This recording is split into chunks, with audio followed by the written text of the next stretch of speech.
Hey Zen fam, so as you can see, the mic has kind of completely given up, so I've had to go to the headset. Unfortunately, I do sound a little bit muffled. I kind of sound like I'm talking to you from next door. Unfortunately, can't be helped till I get scraped together some moolah for a new microphone. Anyway, on with the show. So what am I speaking to you about in this video? Well, have you noticed a funny thing? We keep getting all these games that come out and they're, well, broken. We look at the recent Grand Theft Auto Trilogy, the Definitive Edition. Man, they really need to do something with that title. I know every other YouTuber says that, but I agree. Anyway, it's filled with bugs, it's filled with glitches, it's got weird physics things happening. The whole thing's an unholy mess, and we all know why now. Because basically, it's a port of a mobile game. It's not even a port of the original PlayStation 2 games. They're ports of the mobile versions that have been kicked up to PlayStation 4 and PlayStation 5 and Xbox Series consoles and Switch and PC. And they were never meant for this level of gameplay. And they're just, well, geek. There's no two ways about it, they are rubbish versions, and I'm glad that I was too skint to jump in them, although admittedly I was waiting for the physical versions. Now, I'm not bothering at all. Anyway, within like a week or two of the game, of the trilogy being out, hackers got into it. I'm assuming the PC version, because I don't know how well you can get on with hacking when it comes to 9th-gen consoles.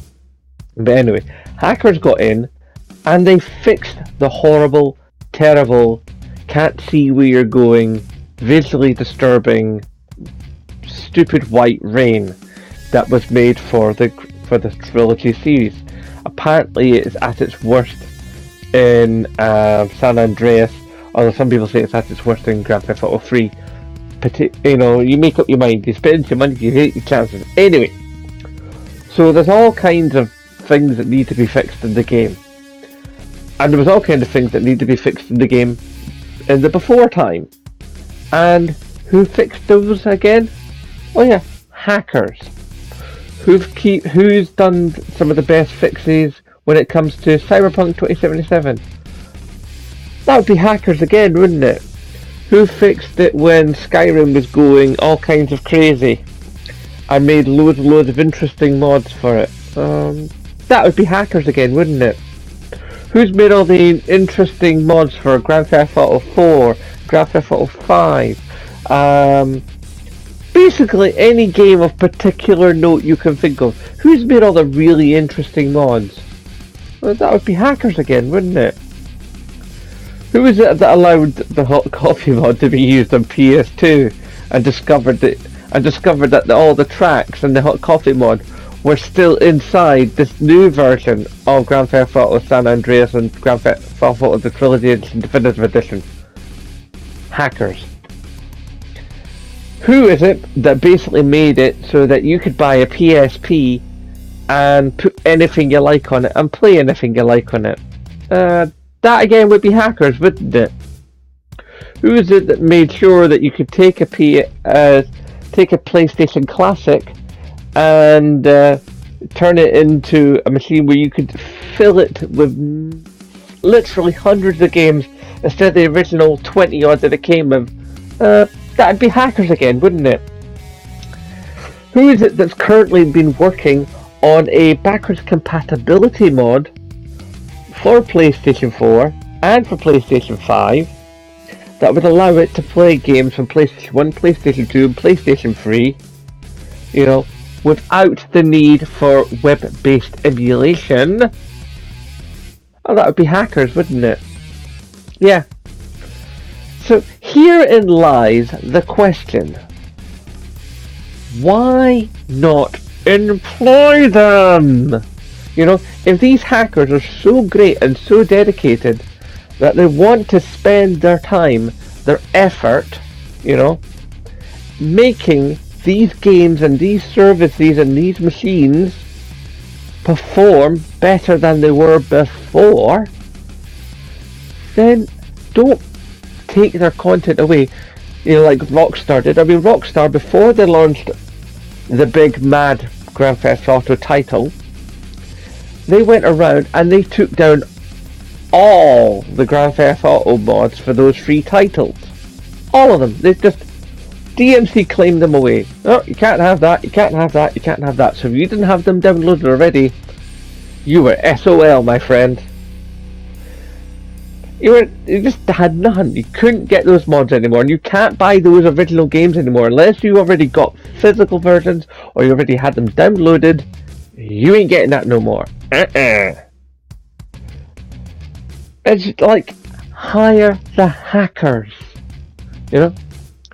I mean, we probably would have got PlayStation name changed in like a third of the time if you'd brought in the hackers. And it's maddening. There's all these things that could be done, and it's the hacking community that does it, and does it faster, and does it in a manner that, generally speaking, the community likes. Fallout 4 mods, hackers. Fallout 3 mods, hackers. There's nary a game out there of particular note that hasn't had an enhancement made by the hacking community that's made it better.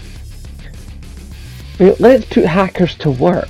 I mean, I for the longest time have said, why don't the world's hackers get together and eliminate all student loans, because governments are never going to do it. Think of how many lives could be changed if hackers out there, instead of doing DDoS attacks on Christmas, like to make sure people can't play their new systems, if they all got together and destroyed all the student loans, that would be amazing. That would be toppity tip top.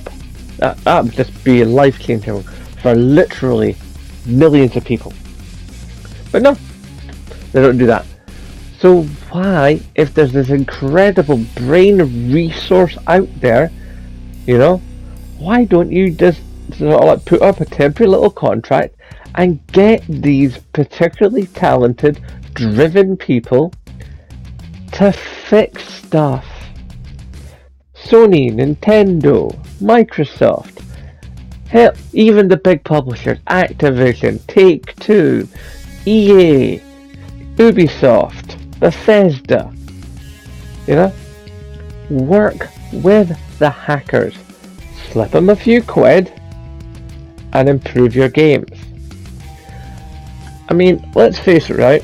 If you employ more hackers in there, right? If you employ hackers in there to fix the games before they come out, then you're not going to have to do the thing where, one, games are delayed, where, two, you have to apologise for the broken game because the games won't be broken.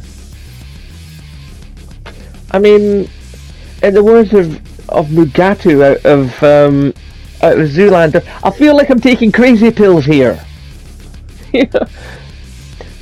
Employ the hackers so that stuff works.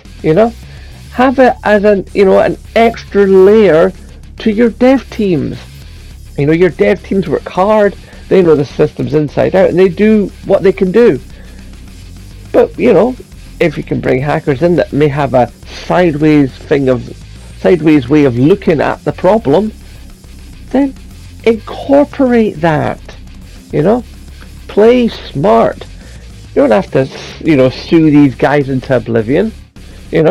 Use the talent that's there. Make available the tools to yourselves. If those tools exist, use them. I mean, is it such a difficult concept? I mean, in the last video I spoke about the fact that there's green screen fog when you try to stream on PlayStation 5. I'm pretty sure the hacker boys and girls out there could probably fix that quite quickly. And for a nominal fee. The main reason the hackers get in and put stuff into the games is because that stuff makes the games better. And and the companies take it out Mostly because they've been embarrassed. They won't say that, but that's basically what it is. They've been embarrassed by people who are not of the industry, basically going, well, we could do this, why can't you? So I implore you, video game companies, both makers of hardware and software, if you're seeing problems that are being lit up by your QA community, and we all know that QA community members often get ignored because it's all about that push of the product to get it out to make the sales, you know, then listen to the QA communities, bring in some hackers, maybe delay the game a couple of months, you know, and fix it, and then you won't have to do the whole, oh, we're sorry, the game appears to be broken, here's an apology, and thusly, you won't have the bad reaction from us, the customers. Think of that. No more death threats to your devs. No more boycott EA. No more, oh, I'm not buying these games again because they're just a broken, buggy mess. Games that work. Games that function. You know? I mean, I can't see a downside here. I really can't. If you can, though, typey down below and let them bloke know, but seriously. I don't get it. Okay. You know the drill, guys, and once again I apologise for the sound. It's probably going to have to be this way for a little while till I can get a new mic. Bums me out. Anyway, hashtag support Scottish YouTubers, and of course, as always, aye, nae bother.